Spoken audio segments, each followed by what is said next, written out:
Hey, Mary. Thanks for hosting. Hey, Howie. We make you co-host. Okay.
Good evening, yogis, meditators, seekers, finders.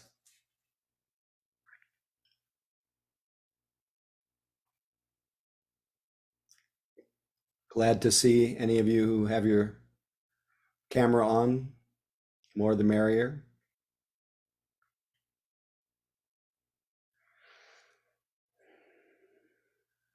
We'll start in about a minute and let people trickle in.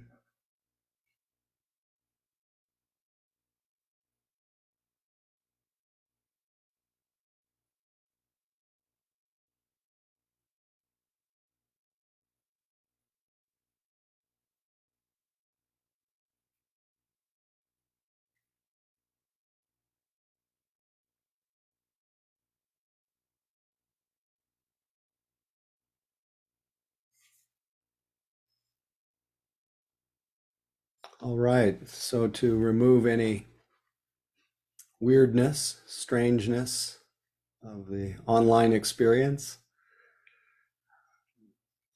or at least remove some of it, it's always nice if, when I remember, to have us all introduce ourselves or just say hello and where you're calling in from. And let's start with that this evening. So please feel free to have your camera on and say hello, and then we'll start sitting.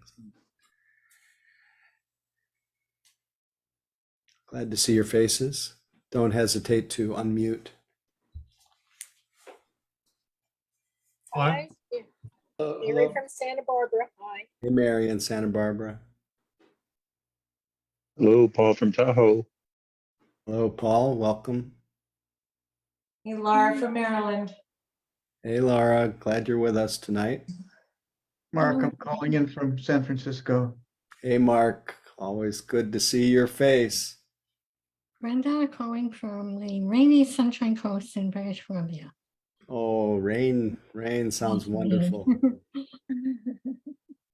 Nice to have you, Brenda. Jeff from Phoenix. Hi. I'm down in Arizona myself right now at my mom's house, and it's Nice. hot, but raining. And we had a little rain and a rainbow and Wow. thunder and lightning. Wow. I'm Beth Barker in San Francisco. Hey, Beth, welcome. Hey, Howie. Hello from Edmonton. Noemi. Hey, Noemi, representing the mission of Mission Dharma. Glad you're here. Hi, Claudine from San Francisco. Hi, Claudine, welcome. Thank you. Okay. Anyway, good to hear your voices and see your faces, and still feeling a little bit of the glow or a lot of pleasant memories from our in-person event at Fort Mason a few weeks ago. Some of you were there, and just the beauty of being able to practice together. That's maybe the most important part, and in person is another wonderful element. But here we are, and this has proved to be a really, for me, a joyous way of practicing with other people. So I'm glad you're here, and your presence here is actually a gift to each person. So you may not think of yourself as offering dana by your presence, but it really is a gift. So what we always do when we come together,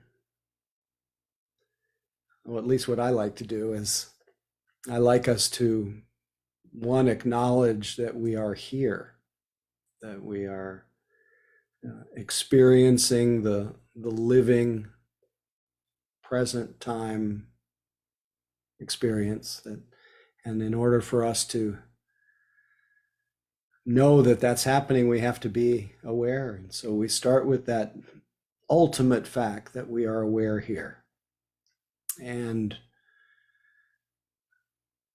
if we are aware here, we don't find anything called past, and we don't find anything called future.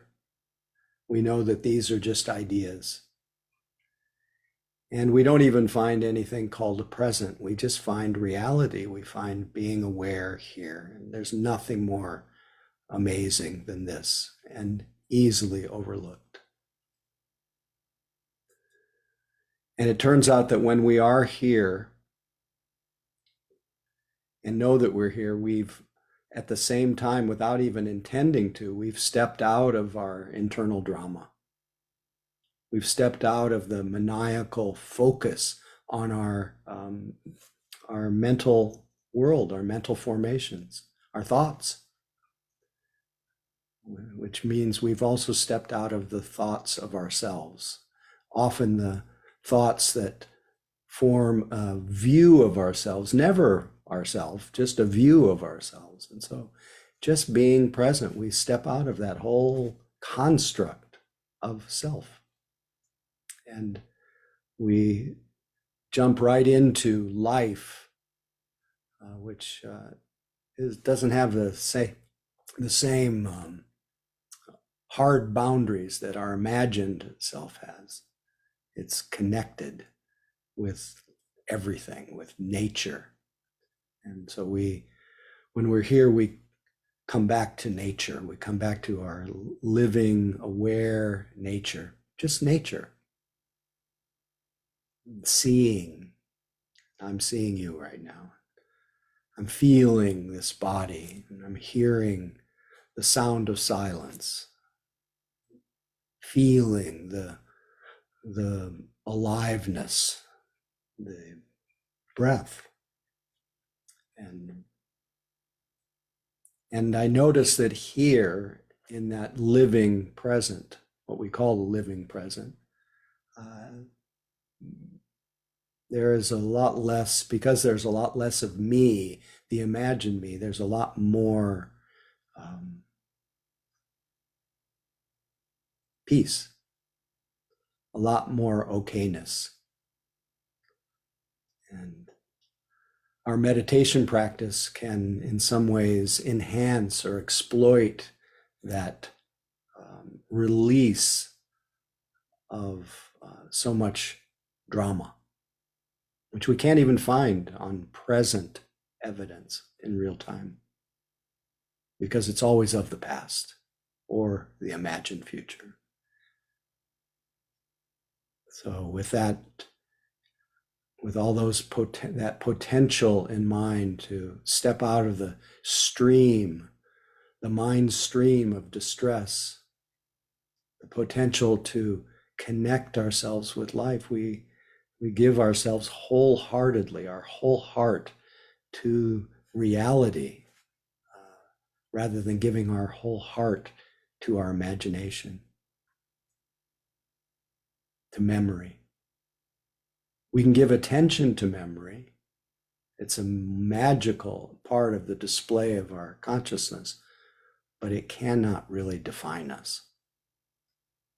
What defines us, and it's not in words, is this living experience. And it's never quite like the imagined experience of ourselves. It's much more rich, much more satisfying, much more whole. So let's just sit and see what happens. It gives you the opportunity to let go of believing anything I just said, and then just see for yourself what happens after your last thought has ceased and before the next arises. What happens when you don't give rise to any thought of yourself intentionally and are just aware?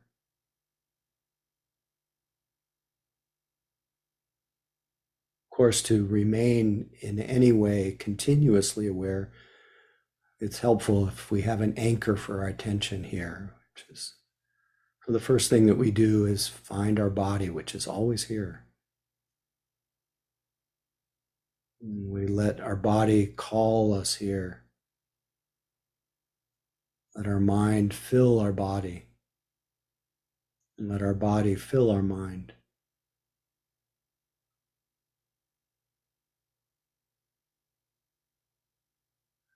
Just notice its living quality, its sensations, vibration.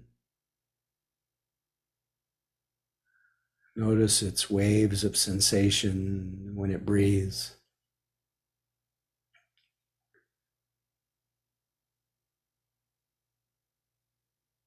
And notice how these waves of breath, this breathing in and breathing out, seems to just very organically brush the dust of memory and allow a certain kind of clarity, a certain immediacy.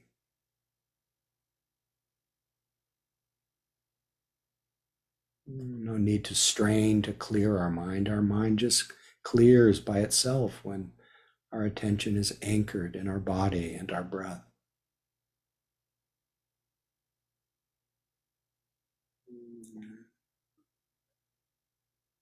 We realize that we only accommodate, we only feel this breath, this moment, not the one before, the one after, just this breath.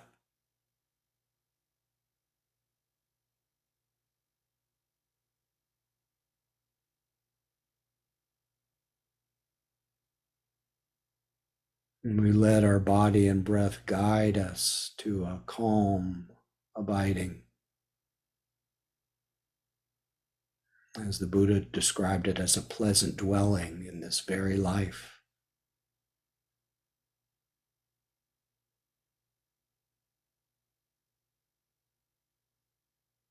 And we let these sensations just organically empty our mind of its preoccupations and fill it with life.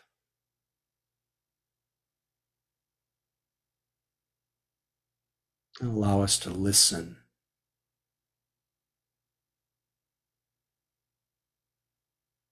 and allow life to listen back.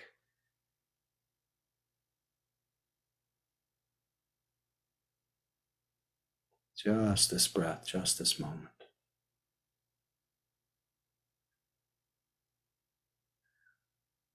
And inevitably we will hear the sounds of life, the distant sounds, sounds in the room,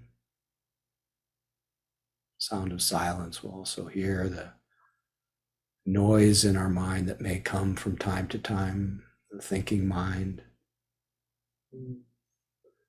We can celebrate that these thoughts are being known, the sounds are being known. We'll also be able to listen to the moods and the states of mind, happy, sad, joy, fear, anger,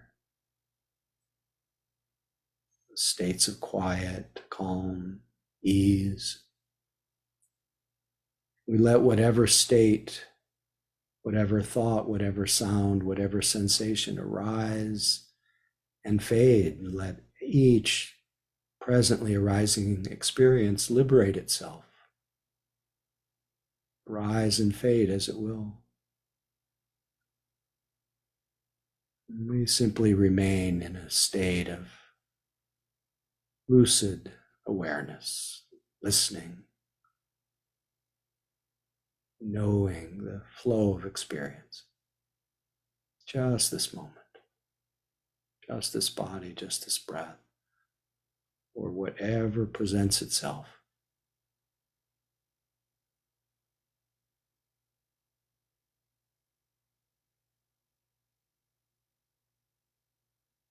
Just being aware, supported by the body and breath.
When you realize you've been lost in thought, enjoy the fact that you're now aware.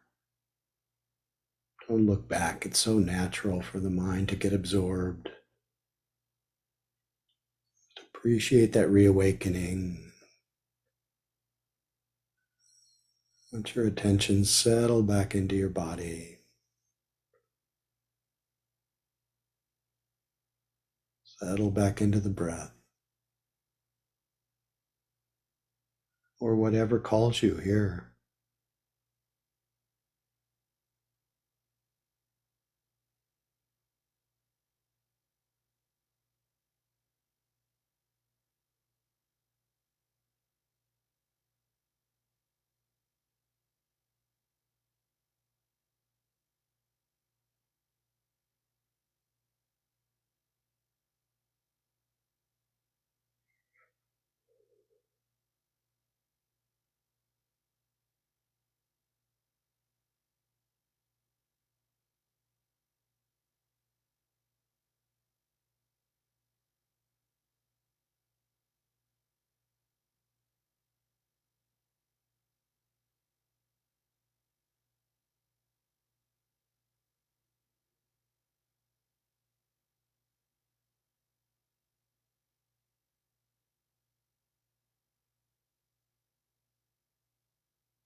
Each time you notice that your mind has been absorbed is a moment of cutting through,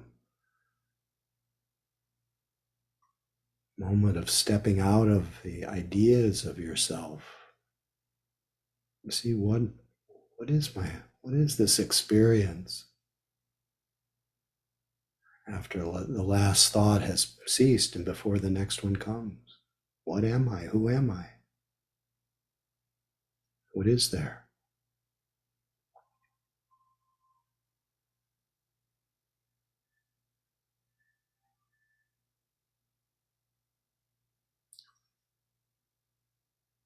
What's it like to be free of a view of myself?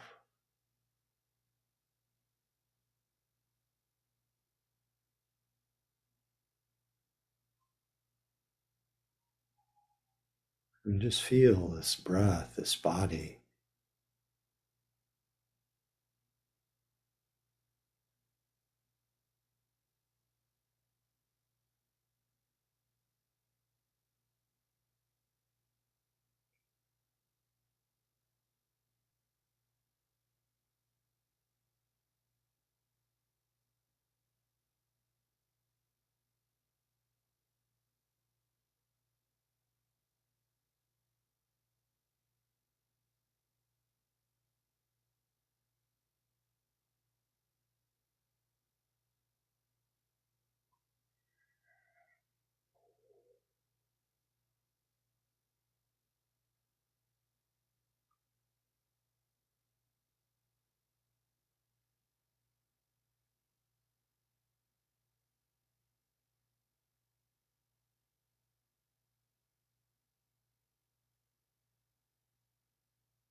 It's always such a pleasure to sit with all of you.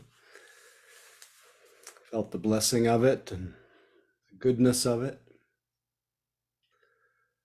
None of us causing any harm, hopefully to ourselves and certainly not to anyone else.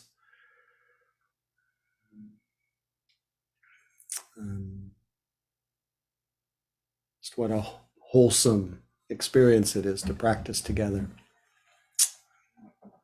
in this world of high measure of unwholesome. This is pretty harmless. So at least I was appreciating that. Occupational hazard is unbidden Dharma thoughts came during the sitting, and some of it was compelled me to interrupt your silence, your reverie, or your absorption in whatever you were thinking about. But the one thought that kept occurring to me was a line from the teachings book by Stephen Batchelor, a great scholar, a friend. And that line was, Buddhism or practice is a living response to a living question. Of course, the deep question that we're sitting with is, who am I? That's the deepest question. That was the question that the Buddha resolved under the Bodhi tree. Was able to discern the difference between a idea of self, what he called Sakaya Ditti, self-view, and the immediate and direct experience of maybe not who we are, but what we are. And I really felt during this sitting that every moment, often the moments that we come out of the tangle of whatever thoughts of ourselves, the obsessions, the chronic preoccupation with the thoughts that are floating through our mind.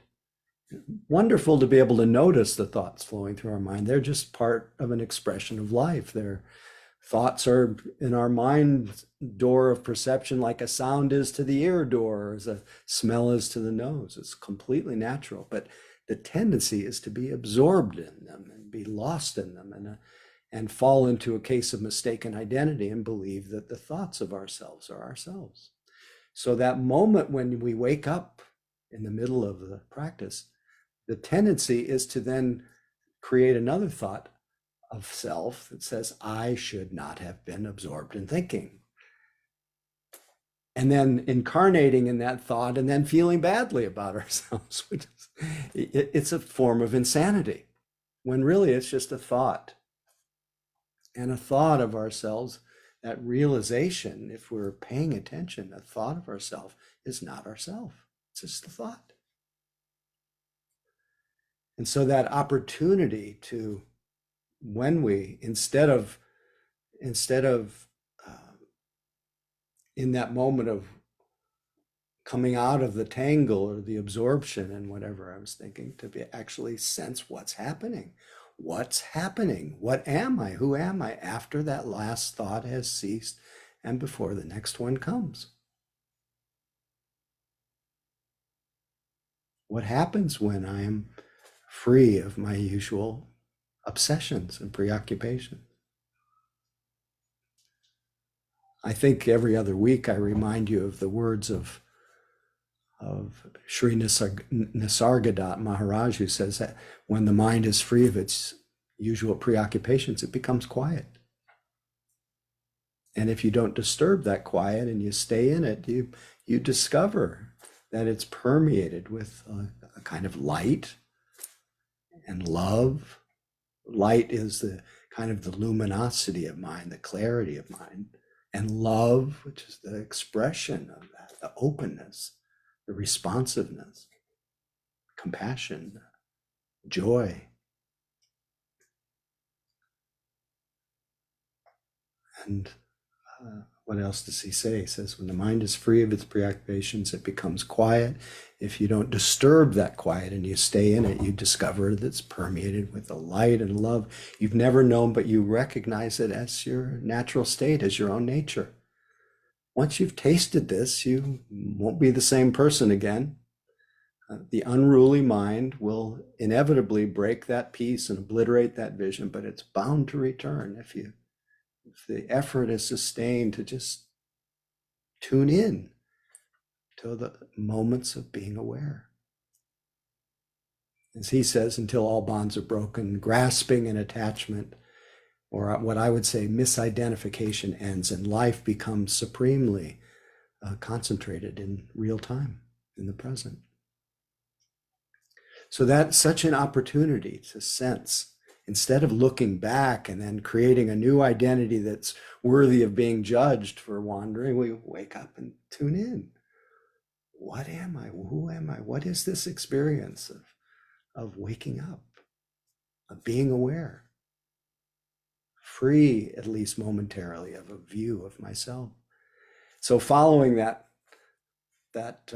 thought from Stephen Batchelor that Buddhism is living response to a living question, I heard the words of the Tibetan teacher Dujum Rinpoche, who said, look, he says, isn't it true that after your last thought has ceased and before the next one arises, is it not true that there is a vivid clarity without anything particular to see? He said, "Ho, or amazing, this is awareness."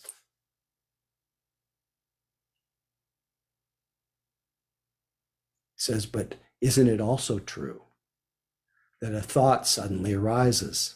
So thoughts, they come. He says, if this thought is noticed, it just reveals itself as an expression of awareness. Our thoughts are just part of the display of our mind. But if that thought goes unnoticed, that's why we practice attention. If the thought goes unnoticed, the way he describes it, it spreads out into ordinary thinking. We just start thinking about it, get absorbed in it. And this is where it's important for wisdom, for realization. He says, this is called, this ordinary mind, this ordinary thinking, this is called the chain of delusion. Because when we are absorbed in that, we literally take birth into an imagined me. And that imagined me has come, as we all know how it works, the story of me, I've come from the past, I'm passing through here on my way somewhere else. Where is the past now when we're actually aware? Where is the future where we're going when we're aware? That whole construction of me in time just whoop, vanishes into mist. And what seems to remain is open and peace, open, inviting, comfortable. But don't, again, I said at the beginning of the sitting, as I was saying all this at the beginning of the sitting too, don't believe me. See for yourself. What's it like?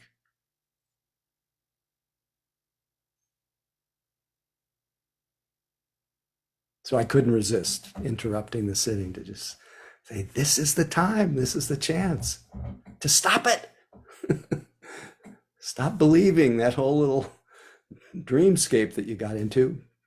Notice it and take delight in the fact that you're thinking, but take delight in the fact that you're noticing, but really check it out, what it's like after that last little drama and before the next one. Is there not a vivid clarity? And is it not right now in that vivid clarity, is it not filled with each other? And where is me? Where am I in that?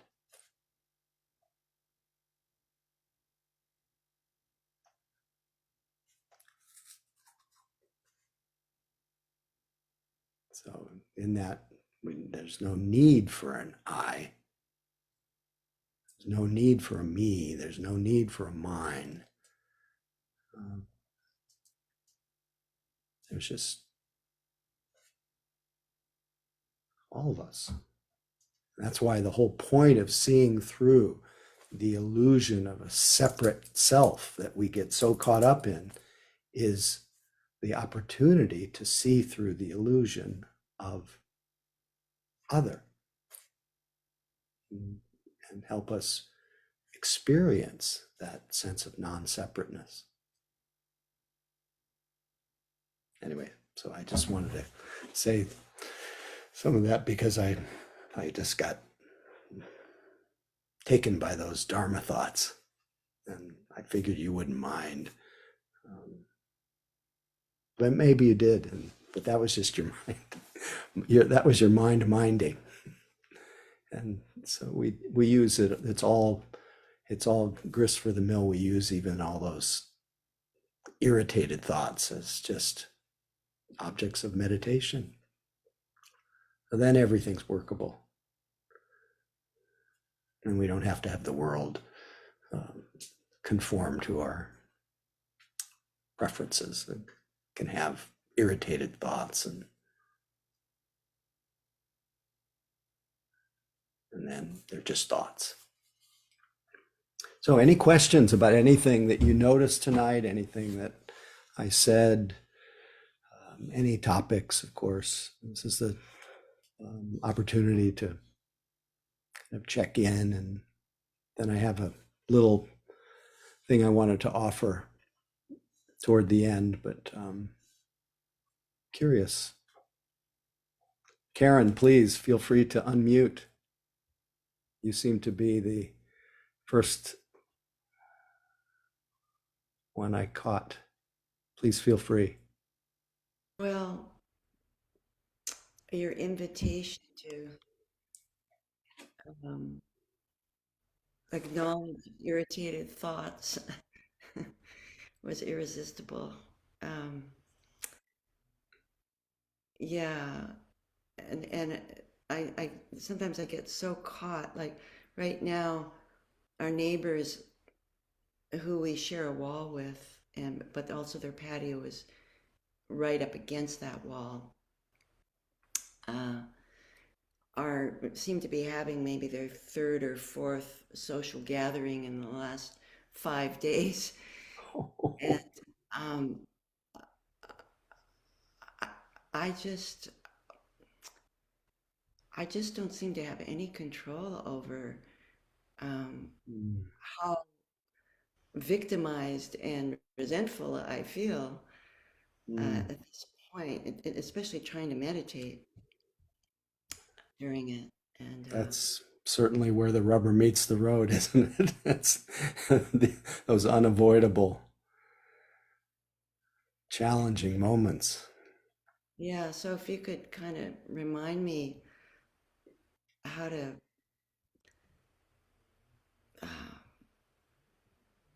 just not go down that rabbit hole would be really helpful.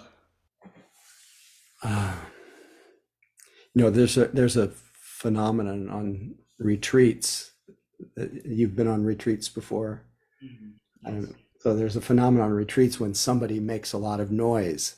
It becomes very personal, when really it's just somebody making noise, but it becomes all about me.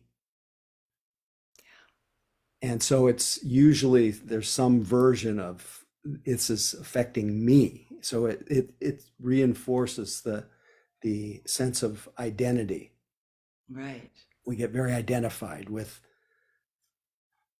that sound, and really that sound doesn't have anything to do with you. Really, it's just this social gathering. And so it seems like the pain gets exacerbated when it gets wrapped around, when it becomes personal, personalized. Yeah. And usually when it becomes personalized, we don't think there's any option that it can be just social gathering next door. It becomes about me. Yeah.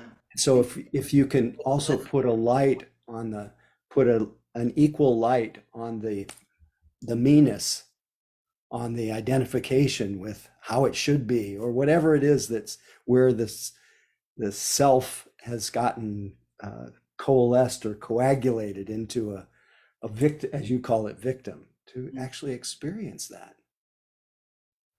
That's just, in some ways, that's as it's equal, maybe even more important than the social gathering. It's what's happening in your mind. If that's where the action is. And it's so easy to attribute that to the neighbor. You know, I sometimes say it's not the neighbor problem, even though it's really a challenging one because it seems so much because of the neighbor. Now, if the fire is so hot with the neighbor, it's not, you don't want to judge yourself for getting triggered by it, so reactive to it. You want to say, I love myself, so I have to, at least maybe I have to let the neighbor know that it's really hard for me. I'm having a hard time staying cool night after night after night with but really there's an equal attention, I think, needs to be on that feeling of resentment. Yeah, what I'm telling myself. And not just the story of it, but the felt experience can help ground you and help you recognize that a feeling of resentment is just a changing condition. It's not permanent. Yeah, and there's something about how you were just saying that was reminding me that I do some kind of physical resistance thing. Contraction, yeah. Yeah, at the same time. Yeah. So that just to embrace that with some kindness, with a little compassion. Wow, this is really painful. Because the mind will just make a case for the prosecution and it will just, and that tends to just feed the ill will, which ends up being a kind of self-punishment. Right. Now it's easy for whenever I have this kind of conversation, it's easy for me to talk about it from where I'm sitting. I think that everyone in the room, in the Zoom room here, would appreciate how difficult it is to accommodate a neighbor who's having a party one night after another. So it can sound kind of simplistic, meditative approach, but it's not easy. Yeah. Well, thank you. I'll probably listen to this part of tonight a few times. The recordings a few times to Good help. luck. Yeah. So the other thing is playing with just hearing, because we don't really hear. If we were hearing neighbors, we've already gone down a whole conceptual elaboration. But so coming closer to just the sense experience of hearing, and then that hearing the story gets built because the hearing produces an unpleasant feeling. And when an unpleasant feeling comes, it's usually followed by not liking. And then not liking creates contraction. And then it turns into the story of the bad neighbor. So if you can come a little closer to just the experience of the unpleasant sound and just hang out with hearing. And sometimes that unpleasant morphs into the sound of life, and it's void of free of its story. It becomes something that's really workable. Yeah. Yeah. Okay. Anyway, good luck. And thanks for sharing it, because I'm sure other people are nodding, and I can't see everybody right now, but other people are probably nodding in familiarity. Let's see if I can.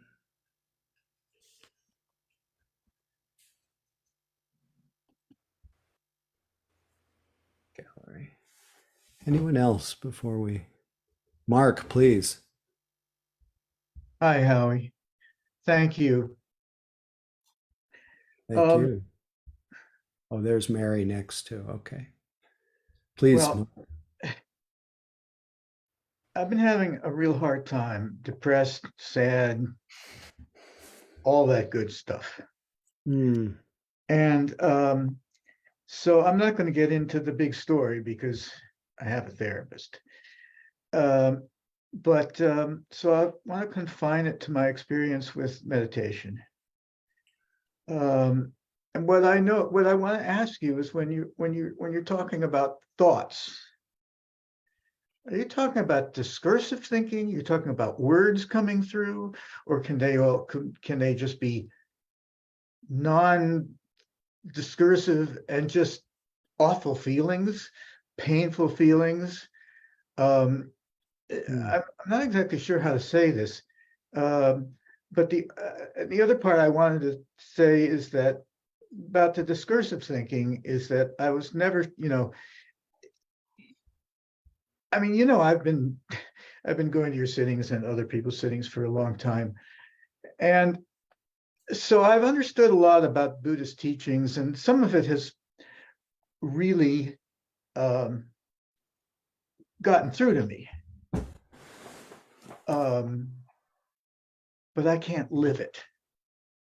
The ideas have gotten through to me, but I feel like I cannot live it, Hmm. if that makes any sense.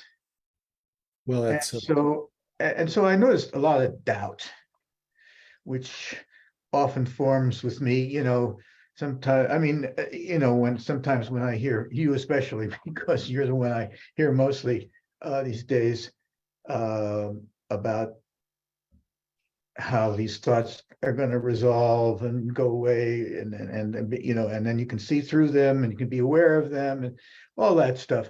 I understand the concept, but sometimes I think, there's an old jazz tune called, I think it's Irving Berlin, called "Nice Work If You Can Get It." And I think to myself, oh yeah, well, that would be nice work if I can get it. So that's kind of my doubt. That's where I fall back on doubt.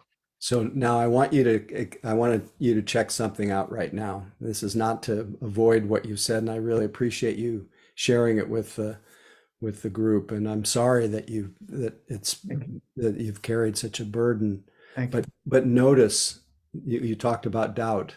Now just notice after the last moment of doubt has passed and before the next one comes.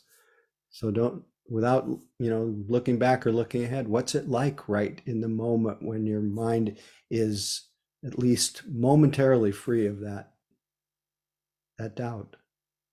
I'll have to look at that because the next moment comes along pretty quickly. Okay, but that's how it's been in the past, the next Yeah, moment. But now, but really with me, I'll have to look at it. I'll have to look at it. does it feel like something you can't look at right now with me? Well, right now I'm looking at you, so Okay, but you can close your eyes if if it would be but helpful. I'm in touch with you, so that isn't there when I'm Okay, communicating. When I have that, yes, then the doubt isn't there. But when I'm just left to my own devices, it's there.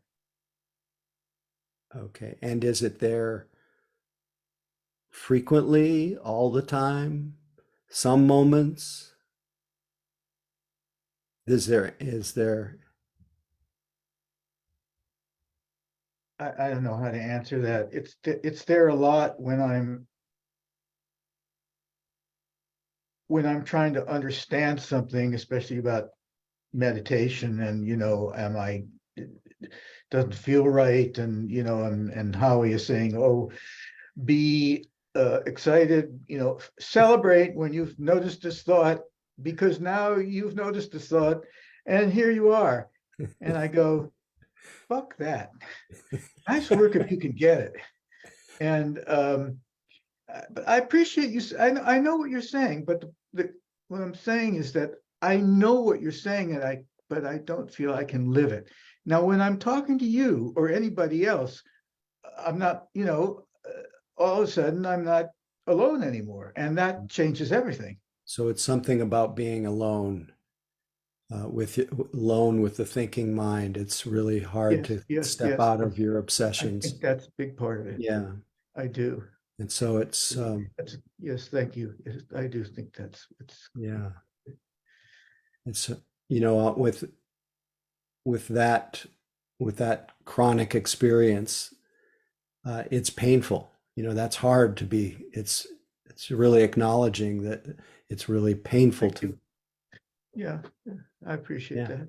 And so it just, if somebody came to you and they're really experiencing intense the pain of being just taken for a ride in this imaginal world, what would you do for them?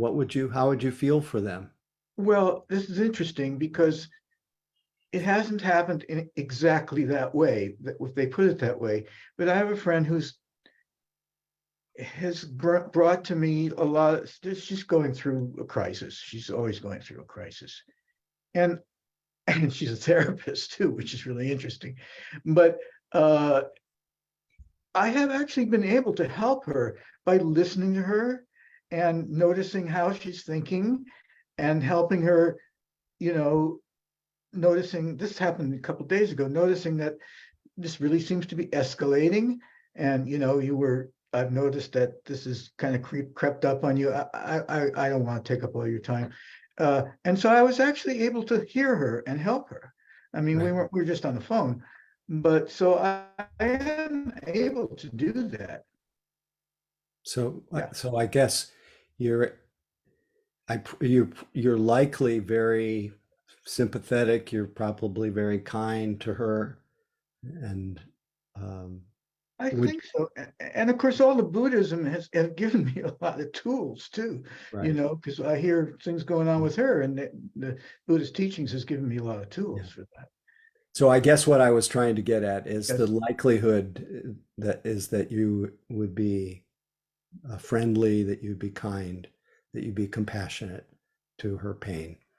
And what's really needed, what's maybe more important than mindfulness, is kindness with your own experience, is a kind of mercy, gentleness.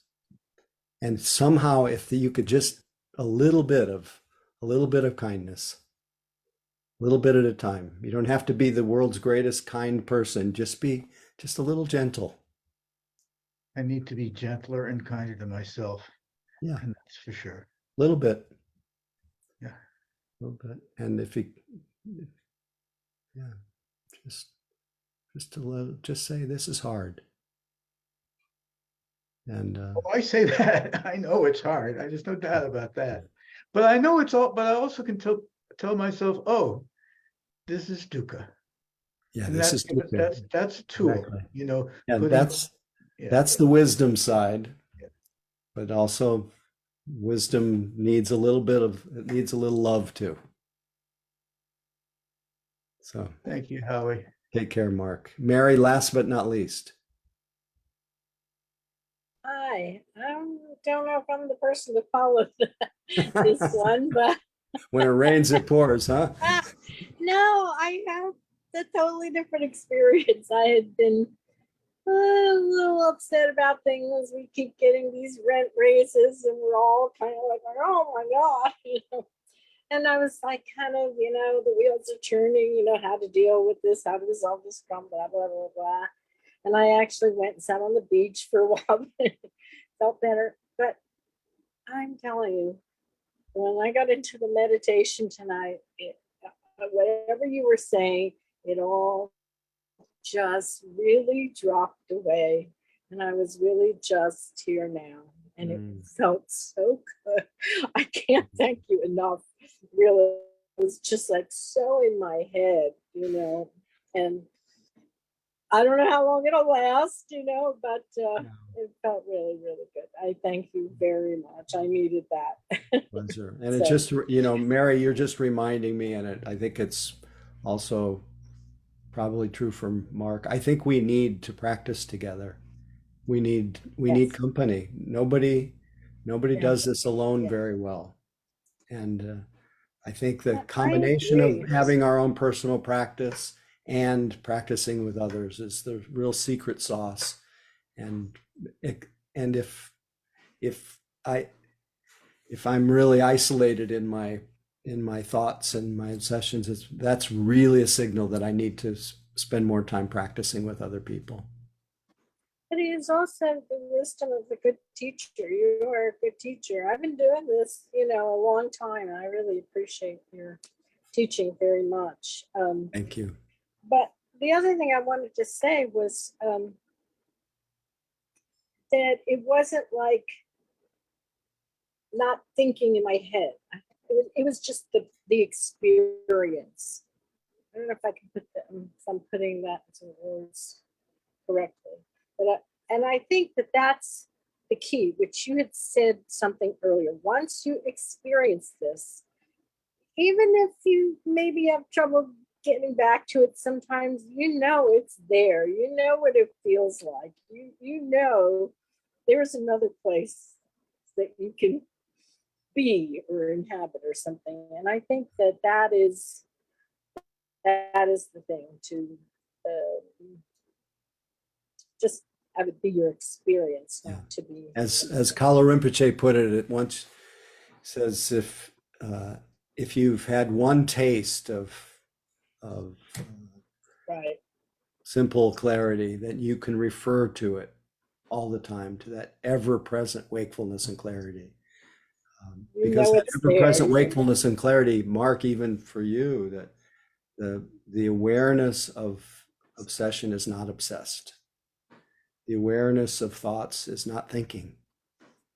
So that moment, just if we can get to know that, even a moment of just being aware. I just want to say something. It was a little funny that was in reference to the gal before. This one time, I was at a relative's house. We live here in Southern California. His neighbors in the backyard they like to party and they like to play a lot of Hispanic music, very loud, and he expressed to me how angry he was and how he hated this. And I said, "Oh, I love it. It's like a party going on." But at the same time, that I do. It's great. But at the same time, I've had neighbors that play like rock music or, you know, blowers out front that I didn't like either. So I'm not, but it is funny how sometimes it's like, if we like the music, we don't mind it. If they play music we don't like it. Yeah, it's pleasant, or if it's pleasant, we like. If it's unpleasant, we don't like. Anyway, thank you, Mary. Thanks for your words. Thank you, Howie. So I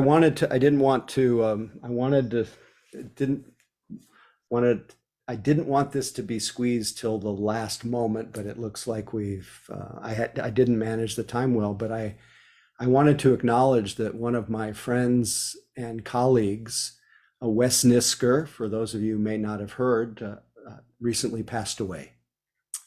Long illness and actually it was a little bit sudden for me, even though I knew his life was diminishing, and I forgot the name of the exact disease, but it was a kind of dementia and evolving diminishment of his physical capacity, and it's called Lewy body dementia. Thank you, whoever put that in there, Eileen. And I really just wanted to acknowledge and memorialize him a little bit, because he was a dear friend and just a beautiful, a treasure of Dharma, of humor, of science, of bringing together so many different dimensions of life in a way that was accessible, smart, funny, compassionate, really gentle being, an original. And I wanted to, in acknowledging him, I wanted to give you a little taste of, if I can find it. I'm sometimes, come on.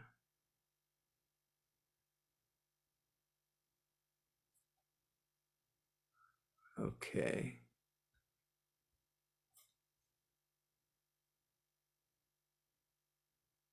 it's not working. Somebody could tell me how to find Safari. Oh, here we go. I found it. So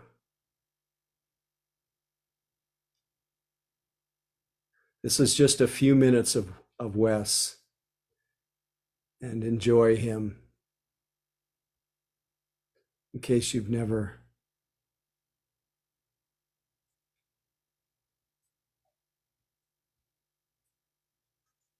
Okay, now zoom, come back, zoom.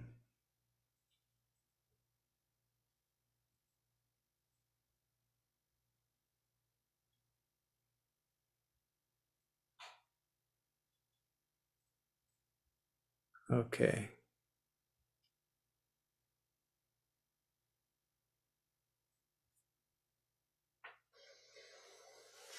For my first number,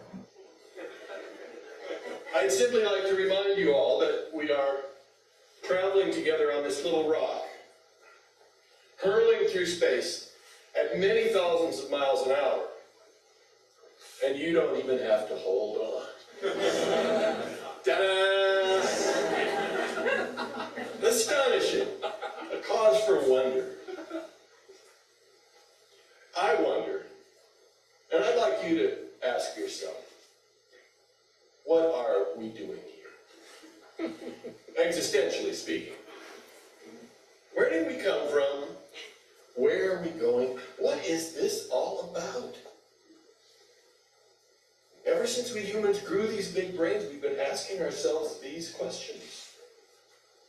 And to answer them, we've come up with some fantastic stories. The gods and the devils and all that stuff, all the creation myths. But lately, we've started telling ourselves a brand new story, based on scientific evidence.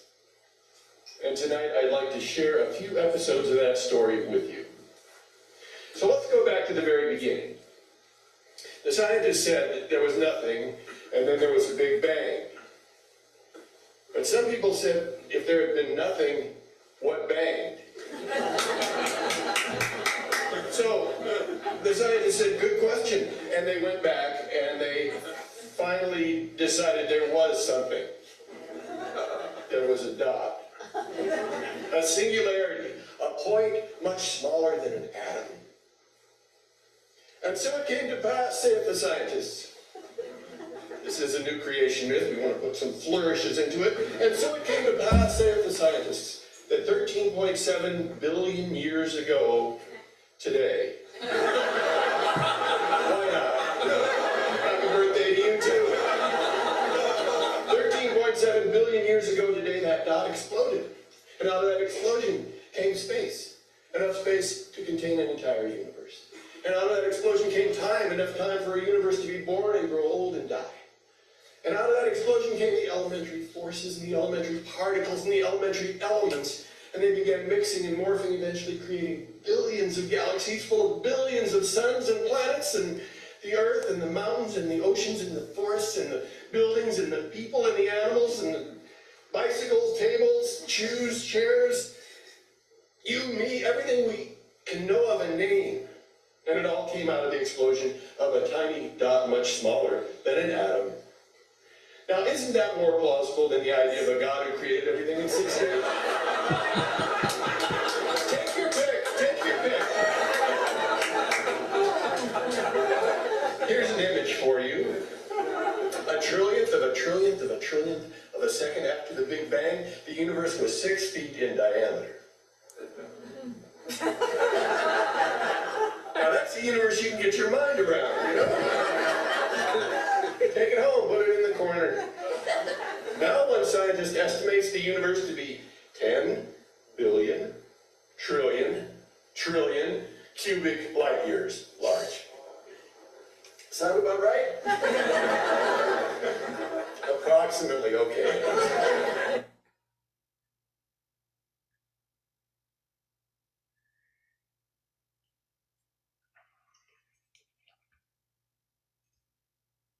So Wes is clearly his use of science and the Big Bang to remind us of where we came from. Remind us that, as he put it, you are not your fault. You are the culmination of forces way, way beyond your maniacal sense of self-blame and ownership. And that all of us, and part of why we meditate, is we practice in order to see through the illusion of this separate, isolated individual. But we also, through the doorway of science, can step out of that such a limited view that we have of ourselves.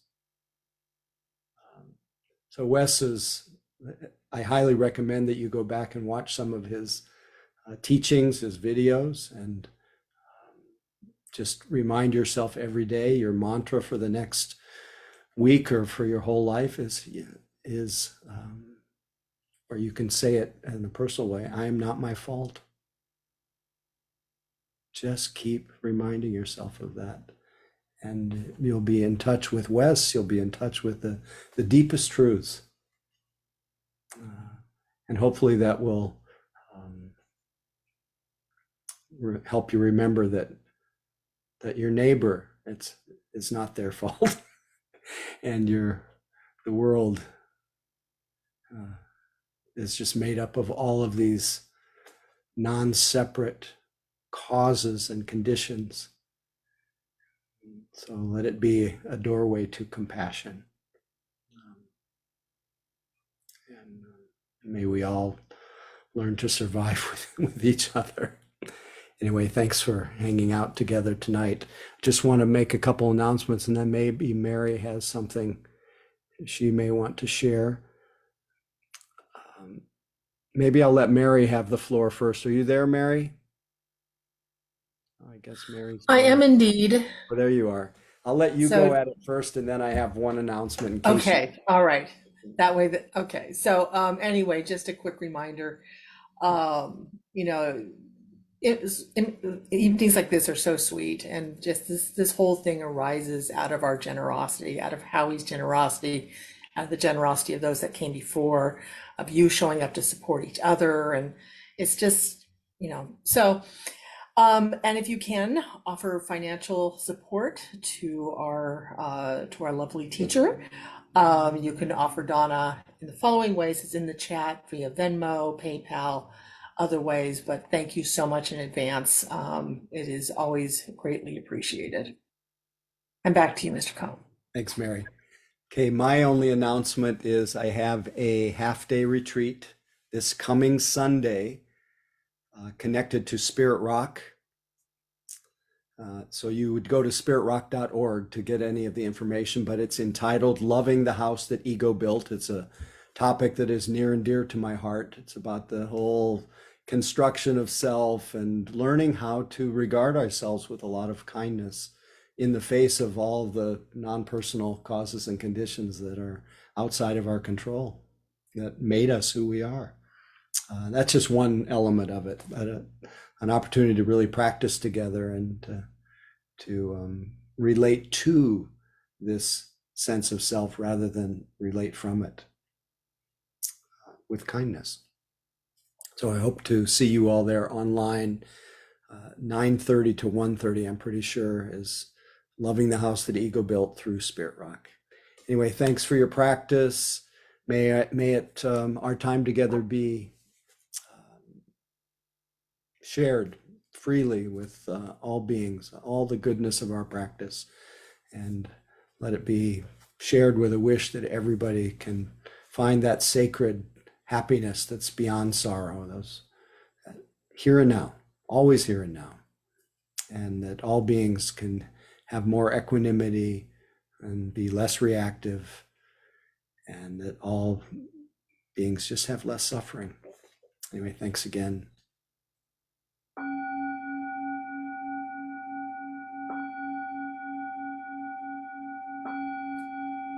feel free to unmute.